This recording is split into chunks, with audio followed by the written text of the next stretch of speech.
everybody, welcome to today's test drive video. So today we're test driving the all-new 2019 Q3. So there have been a lot of upgrades, a lot of fun, new aspects to this vehicle that we're gonna go over today. So let's get going, Devin, let's do this. All right, cool.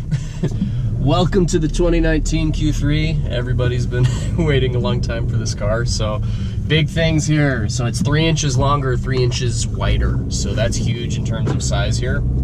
So Q3, where it's sit at within our model range for SUVs has always been, it's the smallest SUV. So now that we have a little bit more space in it, it's gonna be a little bit more user-friendly. It's just gonna have more utility to it. It's definitely a little bit noticeable in the back there. So your legroom is a little bit better, excuse me. It's not huge, it's still a small car. So, if a small car is what you're looking for, this is gonna work. But all the new technology is huge. So all the touchscreen stuff that we have, the new multimedia interface is great. So we're still getting the virtual cockpit as well. So that's just giving us a digital readout for our tachometer that all of the other models have, but the Q3 is caught up to. And then we have the touchscreen interface that's on all of the higher end luxury models that Audi makes, which is nice. So we have all the touchscreen stuff. Wireless Apple CarPlay is huge for a lot of people, okay? That's nice. Wireless phone charger as well. Just totally different interior design. So it's just a big update for the Q3. It's needed it quite a bit. And it's nice to see that we got what we've been asking for, so. Yeah, I mean, definitely, because back when I was in APS, we had a lot of people talking about, there was a lack of tech in the vehicles, and so, this is really, aesthetically pleasing on the inside. The layout and even the console is kind of turned and angled towards the driver too. Yeah, so you kind of, it's more driver focused. It really is. It really is.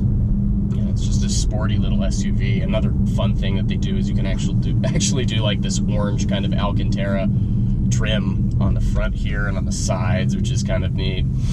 Oh yeah. So I took a couple pictures of one that has that. So if you guys are interested in looking at that, we have that on our Instagram at Audi Salt Lake City if you're interested in looking at that too. Yeah, for sure. And so what's going on with the engine as far as, is there any upgrades as far as that? So yeah, we're up 28 horsepower. So it was originally 200 horsepower, now we're 228. So it's a little bit more punch. Is it going to be, a totally different car in terms of how it delivers power? No, I'm not gonna say so. So, I mean, compared to the previous one, yeah, it does have more power, but it's not a completely different engine. It is technically the same 2.0 four-cylinder turbo, just with a little bit more beef here. But in general, yeah, it's gonna be a little bit more power. And that's definitely welcome for this car. Very nice. I mean, you can the engine has a little bit more of a sound to it too. As we're accelerating here, it does have a nice little sound to it. Yeah, and you still got your drive select button just like the other cars do too. So I can go in and change how my steering feels, how my throttle response behaves, all that jazz. So you have your multiple personality buttons still, which is good. It's nice for around town, and when you want to be a hooligan, throw it in dynamic, you're good to go. So for sure.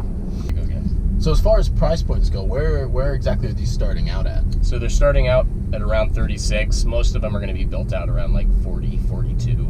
Just depends on how many options you go for. Premium Plus is still usually the best bet. It's usually right in between the rest of the builds. So we have Premium, Premium Plus, and Prestige. Best resale value, best in terms of, bang for your buck. But it depends, if you want to go for a fully optioned vehicle, yeah, it's going to be more money.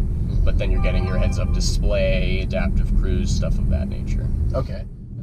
And so finally, last point is, the redesign for these things. I mean, we're talking a lot about the interior because we're inside it, but as far as exterior-wise, like what kind of upgrades have they made? So exterior has been completely redesigned. So you'll find that the previous generation was a lot more egg-shelled, whereas this is a lot sharper. So this has definitely got a lot more of a dramatic effect when it's cruising by than the previous one did. Not that it was an ugly car by any means, but the new one is just so sharp. It's a lot more aggressive, a lot sportier.